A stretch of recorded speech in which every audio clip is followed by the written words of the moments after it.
I haven't done a debunk in over a year. So when I say that this video is not about the paranormal, please believe that. It's about a real, recently deceased creator and a claim that cannot be physically, ethically, or platform legally exist.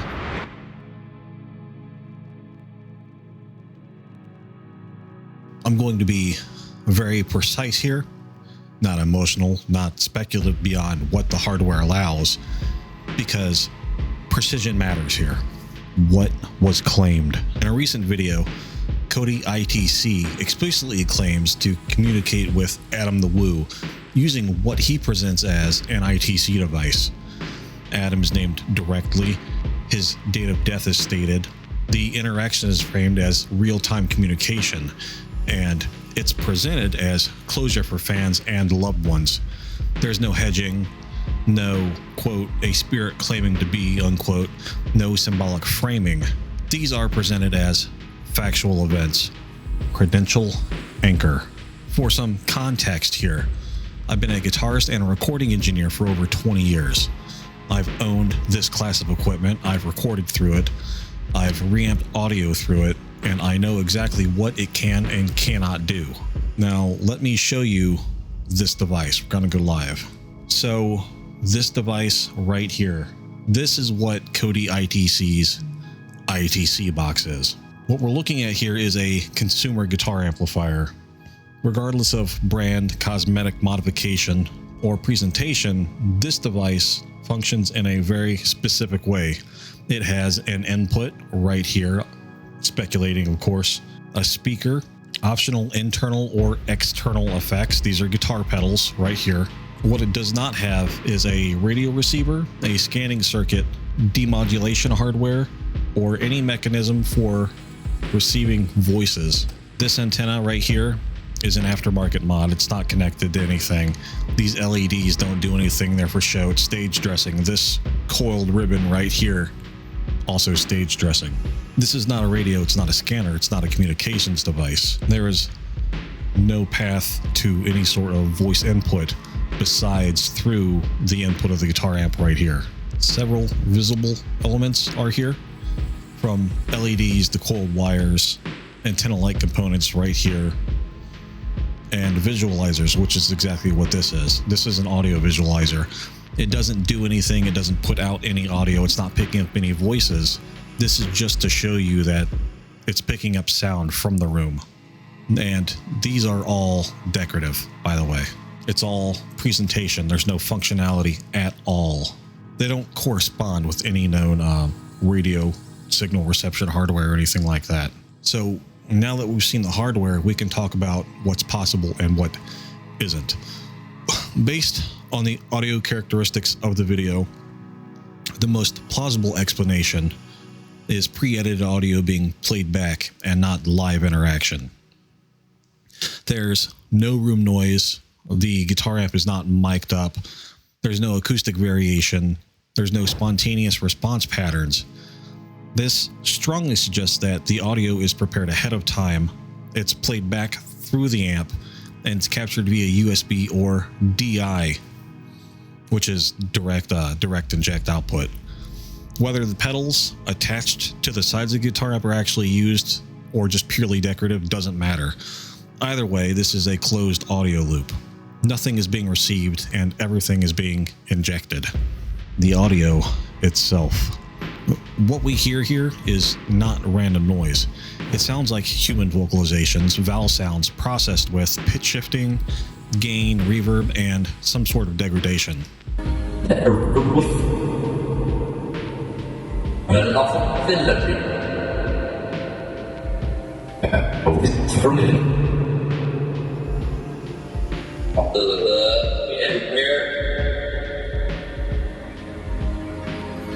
Adam, are you in a good place on the other side?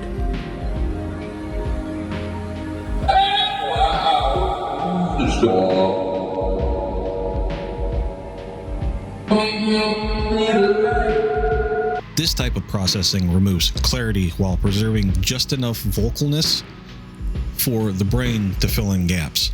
This is what's known as an audio illusion or audio pareidolia. Subtitles equal meaning. And this right here is critical. The sounds do not clearly form words on their own. The words only appear after subtitles are added.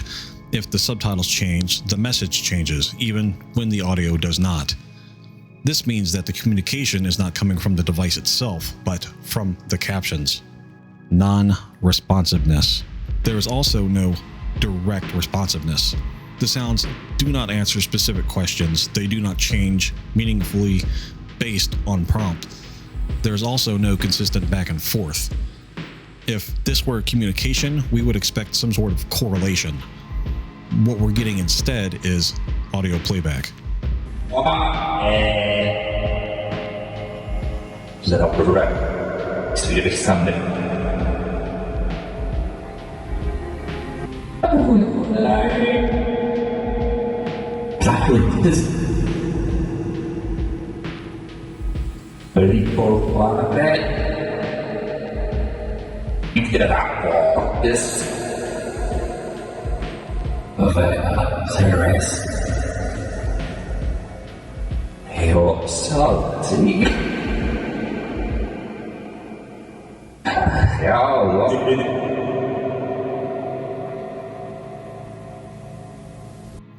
The disclaimer.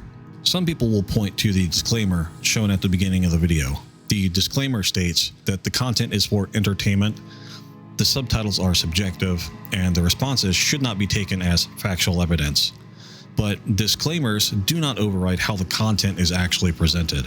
You cannot say something is subjective and then repeatedly address a real, recently deceased person by name, ask them to describe their own death, and then frame ambiguous audio as their responses. At that point, the disclaimer and the content are in direct conflict. And when that happens, the content is what matters. In fact, the disclaimer confirms something important here. If the subtitles are subjective, then the words are not present in the audio. And if the words are not present in the audio, then it is clearly not communication. Real world impact. A close friend of mine, Jake Hart's Arts, is one of the biggest Adam Wu fans. Adam the Wu is Jake Hart's favorite YouTuber. I dare say probably his biggest inspiration for being on YouTube. And Adam's passing hit Jake Hart's rather hard, hit him hard enough that he had to step back from making content for a couple weeks. This is the kind of audience that this content is supposed to reach. Why this is different. This isn't abstract belief. It's a real person recently deceased named explicitly with ambiguous audio presented as their voice. That's not harmless interpretation, that's misrepresentation. YouTube's policy context. This is where platform rules matter. YouTube explicitly prohibits presenting false or unbelievable content as factual, especially when it involves real people and sensitive events like death. The video is framed as real communication using a device that cannot physically do what's being claimed. Under YouTube's own standards, that's not allowed. And anticipating the defenses. This is just belief. Belief doesn't require subtitles. You're being closed-minded. Hardware limitations aren't opinions. You can't prove intent. Intent doesn't matter, the function does. And it's just entertainment. Then it shouldn't be represented as real. I'm not here to debate the paranormal. I'm here to say that this device cannot do what's being claimed, and using it to speak to someone who has just died crosses a line. And that's it.